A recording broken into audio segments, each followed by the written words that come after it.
उगलेदार शिक्षणाचे स्वर्गाचे जिने उगलेदार तीच सावित्री आज जगाची शिलेदार तीच सावित्री आज जगाची शिलेदार। अध्यक्ष महाशय, पूज्य गुरुजन वर्ग तसेच येथे उपस्थित माझ्या प्रिय मित्र मैत्रिणींनो, सर्वांना माझा नमस्कार।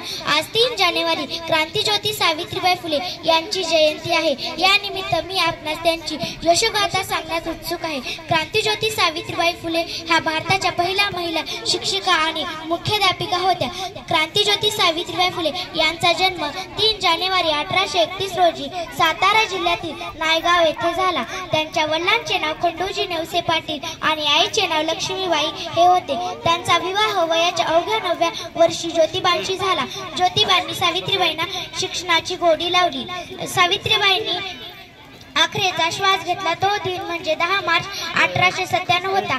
जाता जाता एवढेच म्हणते, समाजाला जिने दिली ज्ञानाची सावली, समाजाला जिने दिली ज्ञानाची सावली, धन्य ती क्रांतीज्योती सावित्री माऊली, धन्य ती क्रांतीज्योती सावित्री माऊली। एवढे बोलून मी माझे 2 शब्द संपवते। जय हिंद, जय महाराष्ट्र।